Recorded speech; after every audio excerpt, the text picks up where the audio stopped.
increasing candidates, aspirants, the UPSC has to find a way to make the question tough. That is where the question is going deep pockets of the syllabus. Actually, the skeletal framework or the skeletal syllabus itself is not very vast. That's the first point I want to make. And yeah, how to tackle, if you think that the syllabus is vast, how to tackle is that you have to cover very clearly the basic textbooks, which are, I don't have to say that everybody knows, every aspirant will know this. And then covering the basic textbooks is not enough. After you are very clear with the concepts and the lectures given in the basic textbooks, one has to be always alert. One has to keep his or her eyes and ears open all the time. That is to ensure that your preparation is not just hard work, it should be a smart work. So the only way to do a smart work is you have to keep your eyes and ears open all the time. I want to tell this to the aspirants. I'll come with an example to make it really clear. Uh, for example, recently, for those aspirants who are going through the current affairs and then following daily news, will know that there was a cabinet reshuffle in the central government. For some aspirants, it will be just like it's just reading a news matter. They'll just read the news and then they'll just get over with it. But for a serious aspirant, for a smart hard worker, that's not enough. When you hear a news like cabinet reshuffle, you have to dig deeper. What is this cabinet reshuffle? What is the constitutional provision in this? You have to dig deeper, no? So there was a creation of new ministry, like there was a Ministry of Cooperation. It was a new ministry, right? And Mr. Honorable Amit Shah was given the minister in charge for that. But for a serious aspirant, when you go through this kind of news, you will try to dig more. What is this Minister of Cooperation? There was some disputes and the arguments. Critics says that the cooperative society, subject called cooperative society, comes under the state list under the seventh schedule of Indian Constitution. So there is a controversy in this. Now, for a serious aspirant, any serious aspirant, they'll go deeper. So what is this seventh schedule of Indian Constitution? What are the subjects, list of subjects coming under state, central, and concurrent list? And then, just giving an example. And let's say that there was a cyclone Yas was there in West Bengal. For a layman, it will be just reading the news. Okay, there was cyclone Yas, many people had been affected. But for a serious aspirant, you'll know why it's called cyclone Yas. Where is this name coming from? So you'll go deeper. Then you'll come to read about naming of cyclone system in Indian subcontinent. How are naming of cyclones done? And then you'll also revise the static part of the cyclone, anticyclone. You'll go together. It's not separate and tidy, for a smart person, I will say, for a smart aspirant. You can't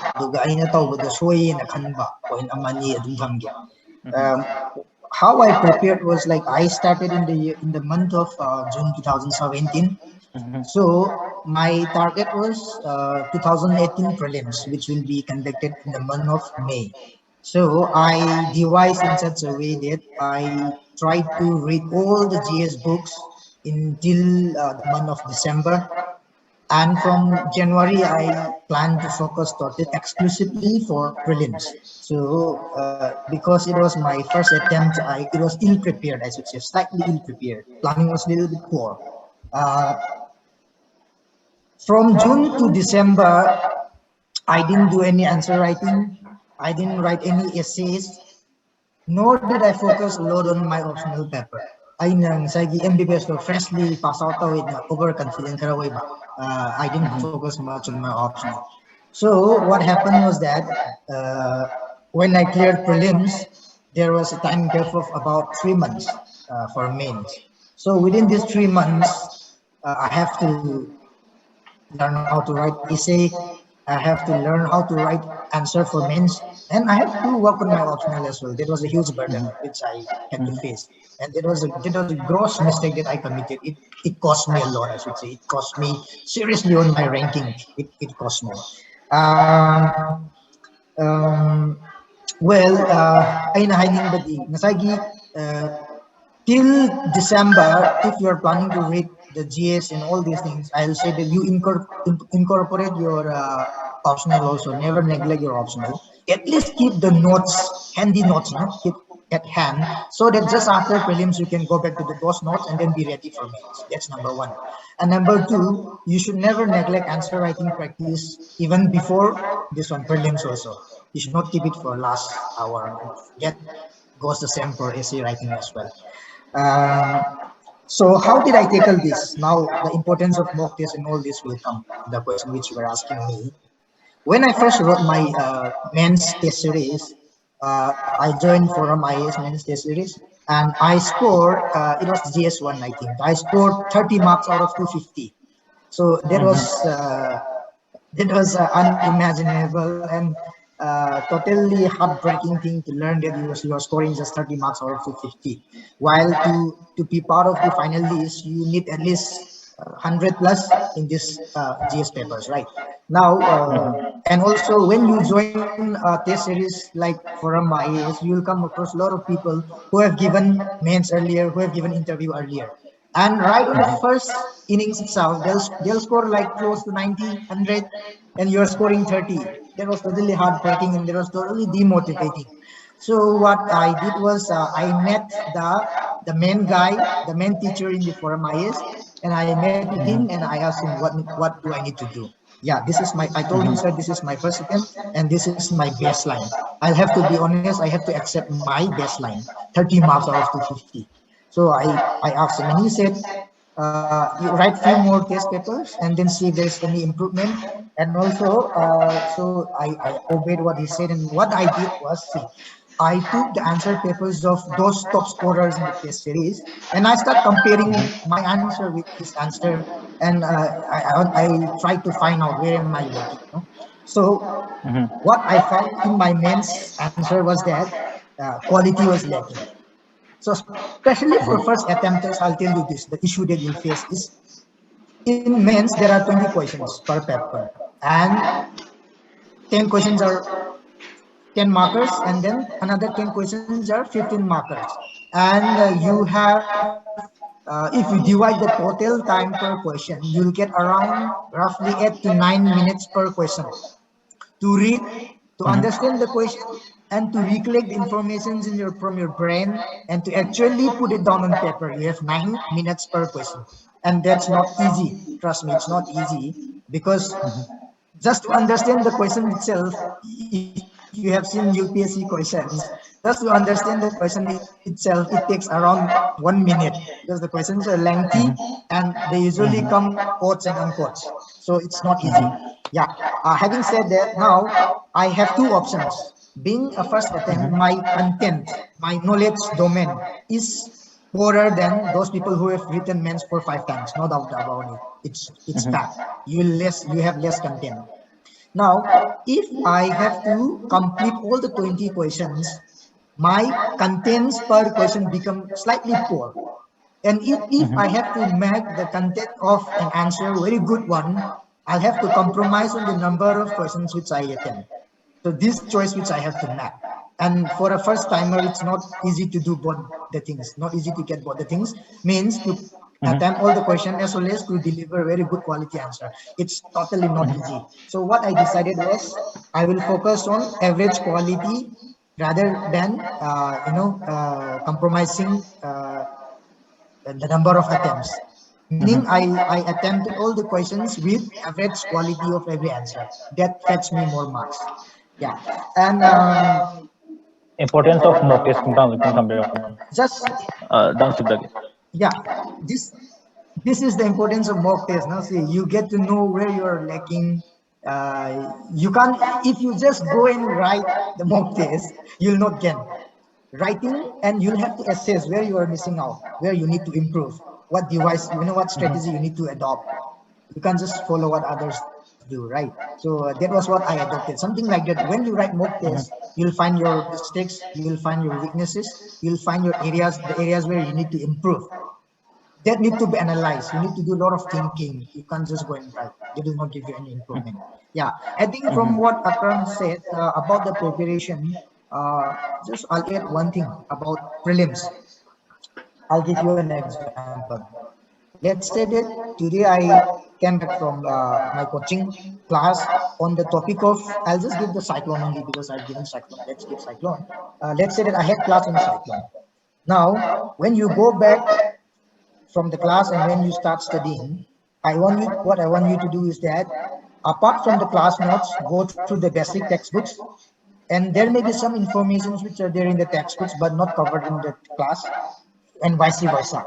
So you merge the information, make it the bigger information, make it compact, and also you go through some important internet websites about the topic where certain informations will be available which are not there in the basic textbooks as well as the class notes. You add on that also. Now your information become wider and then it becomes more compact. The next thing that you have to do after that is that go to past 5 years or 10 years questions and then solve the questions which are about cyclone. That will help you test whether you are actually able to solve the question or not. If you are able to solve the question, well and good. If you are not able to solve the question, two things are there. Number one is either your understanding of what you read is not deep enough. It was very superficial. All right. And the other thing can be the information you read was not enough. Right. This you have to analyze. You can't just read and close the book, read and close the book. That's not going to help. That's just mere hard work. I have been saying is you should be smart hard work, right? So if when you read certain particular topic, try to gather information as much as possible and solve the past questions and see whether you can solve or not. If you cannot solve, check whether your understanding is too superficial. If that's the Okay. case, then you need to read more. And whether if the information is not enough, then you need to collect more information. So you have to work on that, right? This is about Okay. preparation. I want to add few things on the exam day. This is very important, I feel. People talk only about preparation, but I want certain tips to be kept in mind on the exam day. For example, prelims. Prelims, uh, I was fortunate as far as exam is concerned because I belong to a scheduled tribe category. So what happens is that I know what was the last year's cutoff. All right, I know what was the last year's cutoff, and I also know what was the difficulty level of last year's prelims question. Any serious aspirant will know this. Now, when you actually sit down on the prelims, the day of prelims, when you open the questions, go through questions quickly, you'll get to know the difficulty level of the questions. And if you are a serious aspirant, you'll have confidence on your self-assessment, right? Now, if you think the question of this year prelims is extremely difficult, much more difficult than that of last year, you can expect that the cutoff will be slightly lower than last year. All right. So people talk about how many questions to attempt. You should go about 80. You should go about 60. You should go 100. So I'm going to tell you this. Now Okay. it all depends on the difficulty level of the question also. Let's say that last year your cutoff was 90 marks.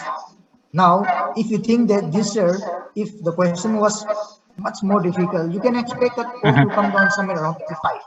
Then in that case, you don't have to solve all the questions blind, right?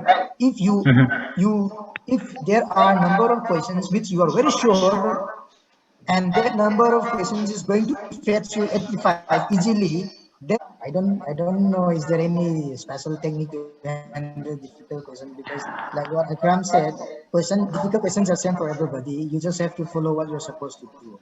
I don't know there is any Heidi, difficulty I preparation. macam mean, mana Like, ito na? can sum up on some of the preparation you did for the questions. see, that adding to, I will intervene. See, difficult question I say kay never ko syllabus. For example, if it is like from a like last year, for example, in ko I'm obscure over history ki question I'm live.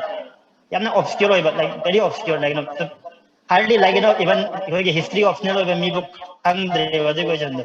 So suppose if you take a shot and you just nangi gut feeling like nang nadi question to mambi I nang nadu the marks from it. You might get it correct. It's 25% chance one is to four go aduna nang nadu main tawroga you can get it correct. Maybe in the option one or two option nang you are sure that that question is the answer is not that two option. Nang answer budi khang dre adu nang na khang budi khang de option mari lagi ani am de so na de option de question do oil nang na khang ya ba de adu de for example de timeline historical timeline nang hang adu nang ꯈꯪꯉꯦꯕ ꯑꯗꯨꯏ ꯃꯇꯝꯗꯨꯒꯤꯗꯤ ꯅꯠꯇꯦ ꯀꯩꯗꯣ option number ꯁꯤꯁꯤꯗꯤ ꯂꯥꯜꯂꯦꯅ ꯈꯜꯂꯦꯕ ꯑꯗꯨ ꯑꯣꯏꯇꯥꯔꯒꯗꯤ what will happen option ꯑꯍꯨꯝ ꯈꯛꯇ ꯉꯥꯏꯔꯦ that is 67%. ꯑꯗꯨ ꯅꯪꯅ ꯑꯍꯨꯝꯗꯨꯗꯒꯤ ꯑꯅꯤꯗꯗꯤ ꯅꯪꯅ doubt ꯑꯣꯏꯔꯦꯕ you are doubtful that the answer will be one of the two but you are not sure you should attempt that question. You know, in my opinion, you should attempt that question because there will be like 10 questions like that. If you attempt it, the law of average says that you will get positive marks out of it. But if you do not know anything in prelim, you should not attempt it. But in mains, everybody will write something. If you question lugera, somewhat connected, if you syllabus, if you nak nabama didum yawo if you some year back, when I was giving exam in 2016, if you question entirely unrelated to the question, unit step related no way anybody knows it but if we can means right answer right if we killam like somewhat unit step ki matang dakara na traga if we dimension domain iramgane answer to but that will be on the day like that's what every aspirant will do it. So don't focus on it, just do what is necessary.